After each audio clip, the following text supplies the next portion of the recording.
இல்லை ஆக்கங்கட்டா கூவ மாப்பிள்ளைலாம் நான் தான் உங்கள் நெல்லை வேலு பேசுகிறேன். இன்றைக்கி இந்த பதிவு யாருக்குன்னா நம்ம திருச்சி சாதனா ரவுடி பேபி சூர்யா சிக்கா அவர்களுக்கு. சரியா ஐயா, முதல்ல என்ன நடக்குய்யா யூடியூப்புக்குள்ளே இன்ஸ்டாக்குள்ளே சோசியல் மீடியாவுக்குள்ளே இந்த அம்மா சாதனா அம்மா திருச்சி சாதனா அம்மா ப்ரெஸ் மீட் வச்சு போலீஸ் கம்ப்ளைண்ட் கொடுத்துருக்காங்க.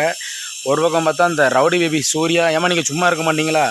இப்போ தான் ஒரு தப்பு பண்ணிவிட்டு உள்ளே போயிட்டு வந்தீங்க, சரி திருந்தி இருப்பீங்க, திருந்திங்கன்னு பார்த்தா ஏன் திருப்பி தேவையில்லாமல் வந்து அவங்க திருச்சி சாதனாவோட மகளை எதுக்கு நீங்கள் தேவையில்லாமல் ஆபாசமாக பேசுகிறீங்க?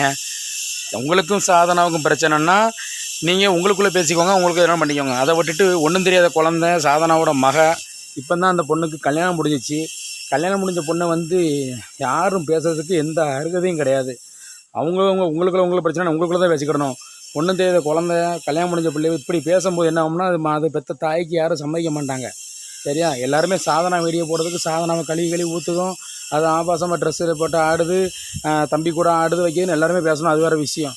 பட் யாராக இருந்தாலும் தன் பெற்ற பிள்ளையை வந்து ஒருத்தவங்க வந்து பேசுகிறாங்கன்னா அது யாரும் சம்மதிக்க மாட்டாங்க. தன் குழந்தைகளுக்காகவும் கணவர்களுக்காக தான் வந்து வாழ்ந்துக்கிட்டு இருக்காங்க. ஒவ்வொருத்தரும் அசிங்கம் ஆனாலும் பரவாயில்ல, அவமானப்பட்டாலும் பரவாயில்லன்ட்டு சாதிக்கணும் அப்படின்ட்டு ஒரு வைராக்கியத்தில் வந்து வாழ்ந்துக்கிட்டு இருக்காங்க சாதனை.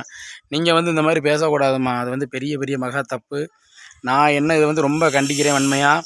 அதனால் இந்த சிக்கா மாமாவோ நீங்களும் ரவுடி பேபி சூர்யா கொஞ்சம் நாவடக்கி வாயடக்கி அமைதியாக இருங்க. 2 பேரும் தேவையில்லாமல் வந்து இந்த பிள்ளையை பேசிக்கிட்டு வீண் வம்பில் மாட்டிக்கிட்டு போகாதீங்க. என்னோடய கருத்து அதுதான்.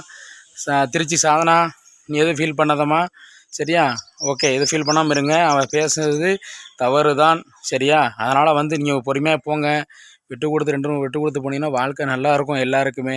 இல்லை திருப்பியும் நாங்கள் பிரச்சனை பண்ணுவோம், சண்டை போடுவோம்னா திருப்பியும் வந்து மாண்புமிகு தமிழக காவல்துறை அதிகாரிகள் அவங்க வேலையை தான் கண்டிப்பாக செய்வாங்க. அதனால் அமைதியாக இருந்தீங்கன்னா எல்லாருக்கும் நல்லது. ரைட் நண்பரே, உங்களுக்கு வீடியோ பிடிச்சா லைக் பண்ணுங்கள், கமெண்ட் பண்ணுங்கள், ஷேர் பண்ணுங்கள். மறக்காம நம்ம Nellai Velu social media YouTube channel subscribe பண்ணி இந்த பெல்லை அமைக்கிற நண்பர்கள். நன்றி, வணக்கம் நண்பர்களே.